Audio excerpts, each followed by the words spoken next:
আসসালামু আলাইকুম। বাংলাদেশ বেতার, গোপালগঞ্জ। খবর পড়ছি শিফাত রাকা। আসন্ন সরস্বতী পূজা শান্তিপূর্ণ ও সুশৃঙ্খলভাবে উদযাপনের লক্ষ্যে প্রস্তুতিমূলক মতবিনিময় সভা গতকাল মাদারীপুর জেলা প্রশাসকের সম্মেলন কক্ষে অনুষ্ঠিত হয়েছে। জেলা প্রশাসক জাহাঙ্গীর আলম এতে প্রধান অতিথি হিসেবে উপস্থিত ছিলেন। সভায় নিরাপত্তা ব্যবস্থা, আইনশৃঙ্খলা পরিস্থিতি, যান চলাচল নিয়ন্ত্রণ, বিদ্যুৎ সরবরাহ এবং অগ্নি নির্বাপন ব্যবস্থা সহ বিভিন্ন গুরুত্বপূর্ণ বিষয় নিয়ে আলোচনা করা হয়। পূজা উদযাপন কমিটির প্রতিনিধিরা মণ্ডপগুলোতে পর্যাপ্ত নিরাপত্তা, সিসিটিভি ক্যামেরা স্থাপন এবং স্বেচ্ছাসেবক নিয়োগের প্রয়োজনীয়তার কথা তুলে ধরেন। পুলিশের পক্ষ থেকে জানানো হয়, প্রতিটি পূজা মণ্ডপে পর্যাপ্ত পুলিশ মোতায়েন থাকবে এবং যেকোনো অপ্রীতিকর ঘটনা প্রতিরোধে সার্বক্ষণিক নজরদারি জোরদার করা হবে। পাশাপাশি গুজব ও অপপ্রচার থেকে সবাইকে সতর্ক থাকার আহ্বান জানানো হয়। ঢাকা-বরিশাল মহাসড়কে সড়ক দুর্ঘটনা রোধে গতকাল মাদারীপুর সদর উপজেলার ঘটকচর, মোস্তফাপুর ও কলাবাড়ি এলাকায় দিনব্যাপী বিশেষ অভিযান পরিচালনা করেছে মোস্তফাপুর হাইওয়ে পুলিশ।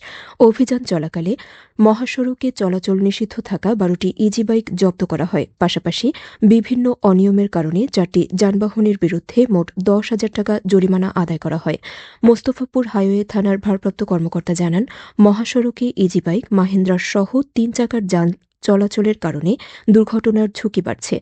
এসব দুর্ঘটনা প্রতিরোধে নিয়মিত অভিযান পরিচালনা করা হচ্ছে।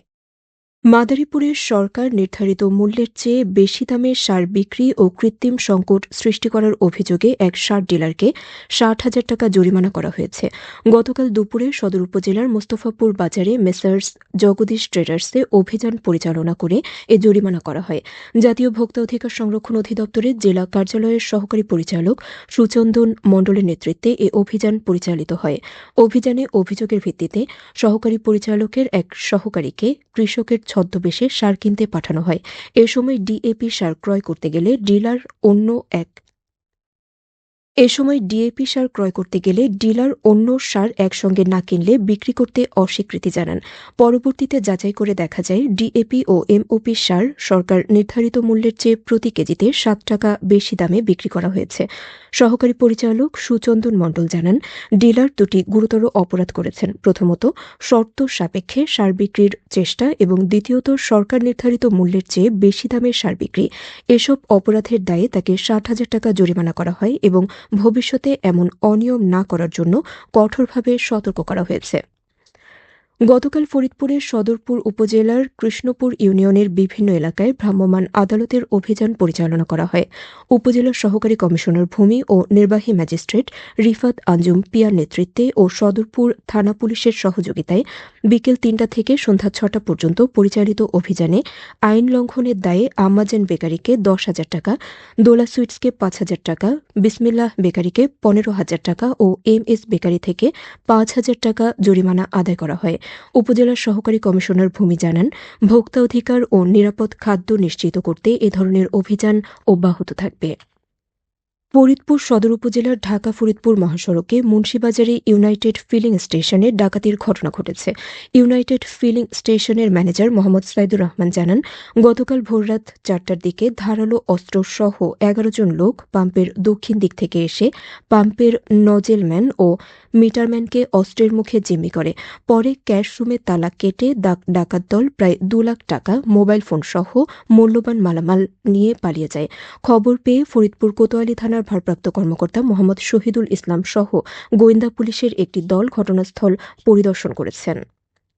মাদারীপুরের ডাসার উপজেলায় আধিপত্য বিরোধের ঘটনায় নিহত আব্বাস চৌধুরীর মৃত্যুতে গতকাল দুপুরে জেলা প্রশাসকের কার্যালয়ের সামনে বিক্ষোভ ও মানববন্ধন করা হয়েছে। নিহতের স্বজন ও এলাকাবাসী ব্যানার ও ফেস্টুন হাতে ঘণ্টাব্যাপী মানববন্ধনে অংশ নেন।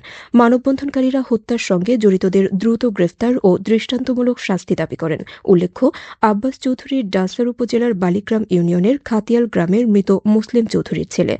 গত ১৪ জানুয়ারি পূর্ব শত্রুতার জেরে তাকে কুপিয়ে গুরুতর আহত করা হয়। প্রথমে মাদারীপুর সদর হাসপাতালে ভর্তি করা হলে অবস্থার অবনতি হওয়ায় উন্নত চিকিৎসার জন্য ঢাকায় পাঠানো হয়। গত রবিবার দুপুরে চিকিৎসাধীন অবস্থায় তিনি মারা যান। নিহতের বোন শাহিনুর বেগম বাদী হয়ে আনোয়ার জামাদ্দার সহ ৩০ জনের নাম উল্লেখ করে মামলা দায়ের করেন। অতিরিক্ত পুলিশ সুপার জাহাঙ্গীর আলম জানিয়েছেন, ঘটনার সঙ্গে জড়িতদের চিহ্নিত করে দ্রুত আইনের আওতায় আনার চেষ্টা চলছে। সবশেষে আবহাওয়া।